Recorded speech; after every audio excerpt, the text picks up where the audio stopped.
కాంగ్రెస్ ప్రభుత్వంపై సంచలన వ్యాఖ్యలు చేశారు బీఆర్ఎస్ నేతలు. పంపు హౌస్ వద్ద నీళ్లు ఉండి ఎత్తిపోతలు చేసే అవకాశం ఉందన్నారు. ఎత్తిపోతలు ప్రారంభించి రిజర్వాయర్ చెరువులు నింపి అవకాశాలు ఉంది కాబట్టి నీటిని ఎత్తిపోయాలన్నారు. ఎన్డీఎస్ఏ రిపోర్టు ప్రకారం నీటి ఎత్తిపోతలు జరపడాన్ని ఈఎన్సీ తెలిపిందంటున్నారు చెప్పుకొచ్చారు. ప్రభుత్వం ఆదేశాల మేరకు ఎల్ఎండి సంస్థ రిపేర్ చేసి ఇస్తానని చెప్పుకొచ్చారు. అవకాశం ఉన్న నీరు ఎత్తిపోయకుండా రైతులను పంపుతున్నారని బీఆర్ఎస్ నేతలు మండిపడ్డారు.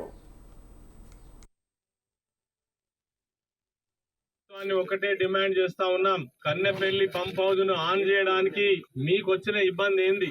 టెక్నికల్ గా మీరు ఏం కారణాలు చెప్తా ఉన్నారు? టెక్నికల్ గా ఏ రకమైన ఇబ్బందులు లేకున్నా కన్నెపల్లి పంప్ హౌస్ ను ఎందుకు మీరు ప్రారంభం చేస్తలేరు? నిజంగానే షట్టర్లు క్లోజ్ చేయకపోయినా పోతున్నటువంటి ఏదైతే ఇప్పుడే లెక్క చెప్పిండ్రో 131,000 నుంచి 142,000 క్యూసెక్కుల నీళ్లు ఇలా పోతా ఉన్నాయి. ఈ నీళ్లను పంపు చేయడం ద్వారా మీకు వచ్చిన నష్టం ఏంది? రైతులకు ఏం సమాధానం చెప్తారో చెప్పమని అడుగుతున్నాం. ముఖ్యమంత్రి రేవంత్ రెడ్డిని కానీ నిన్న వచ్చినటువంటి ఇరిగేషన్ శాఖ మంత్రి వర్యులు ఆయన ఉత్తమ్ కుమార్ రెడ్డిని కానీ మేము డిమాండ్ చేస్తా ఉన్నాం.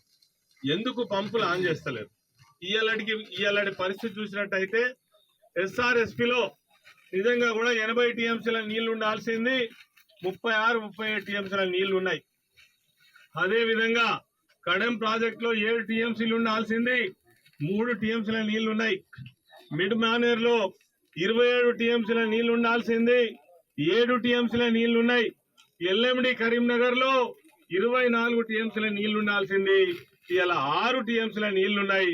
లక్ష్మీ పంప్ హౌస్ ఏదైతే కన్నెపల్లిలో ఉన్నటువంటి పంప్ హౌస్ దగ్గర నీళ్లు ఉన్నప్పటికీ కూడా కన్నెపల్లి పంప్ హౌస్ దగ్గర నుండి నీళ్లను ఎత్తిపోసి mid Maneru, LMD, Kakatiya canal, అదేవిధంగా ఫ్లడ్ ఫ్లో కెనాల్ ద్వారా పూర్వపు నిజామాబాద్ జిల్లా కొత్త భాగము, కరీంనగర్ పూర్వపు జిల్లా, అదేవిధంగా వరంగల్, నల్గొండ వరకు కూడా బ్రహ్మాండంగా నీళ్లు ఇచ్చే అవకాశం ఉన్నప్పటికీ కూడా రేవంత్ రెడ్డి గారు, ఉత్తమ్ కుమార్ రెడ్డి గారు నిర్లక్ష్యం వల్ల ఇలా తెలంగాణలో ఈ జిల్లాలో ఉన్నటువంటి రైతాంగము వరి నాట్లు వేసుకోవడానికే భయపడుతున్నారు.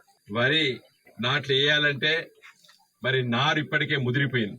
పోయిన వారం 2-3 వర్షాలు పడడం వల్ల కొంతమంది రైతులు సాహసం చేసి నాట్లు వేసిండ్రు. ఇప్పుడే మధు గారు చెప్పినట్టు దురదృష్టవశాత్తు వచ్చే ఆగస్టు మాసం, సెప్టెంబర్ మాసమే మిగిలింది మనకు వర్షాకాలం. 2 మాసాలు గడిచినాయి. ఏ ఊర్లో పోయినా కూడా, ఏ కుంట, ఏ చెరువులో కూడా పౌల మందం కూడా నీళ్లు రాలేదు. ఆనాడు ముఖ్యమంత్రిగా ఉన్నటువంటి పెద్దలు కేసీఆర్ గారు ఉద్యమ సమయంలో చెప్పినట్టుగా నీళ్లనేటివి తెలంగాణ ప్రాంతం అత్యంత ప్రాధాన్యమైనవి. ఎగువ ప్రాంతంలో ఉన్నటువంటి తెలంగాణకు ఇటు గోదావరి, అటు కృష్ణకి నిలుచుకున్నట్టయితేనే పంటలు పండి రైతాంగం కడుపుండి తినేటువంటి పరిస్థితి చెప్పినట్టు మాటకు అనుగుణంగా తనకు వచ్చినటువంటి 9.5 ఏళ్ల పరిపాలన కాలంలో అత్యంత ప్రాధాన్యత వహించే విధంగా కూడా ప్రపంచంలో ఎత్తైనటువంటి లిఫ్ట్ ఇరిగేషన్ ఏదైనా ఉంది అని చెప్పంటే కేసీఆర్ గారు చెప్పినటువంటి కాళేశ్వరం ప్రయత్నం చెప్పని మనం చేస్తున్నా. ఆ విధంగా కాళేశ్వరం ద్వారా కోట్లాది ఎకరాల నీళ్లు ఇచ్చినటువంటి ఏదైతే ఎస్ఆర్ఎస్పి వరద కాలువ ఉందో, ఎస్ఆర్ఎస్ కాలువ ఉందో, నీళ్ళు లేని సమయంలో కాళేశ్వరం ఆదుకునే విషయం కూడా స్పష్టంగా కనబడుతున్నది. సోడి చెప్పినట్టుగా భూగర్భ జలాలు పెరిగినాయి అన్నాడు. పంటలు పండించుకోరు, ఒక పంట 2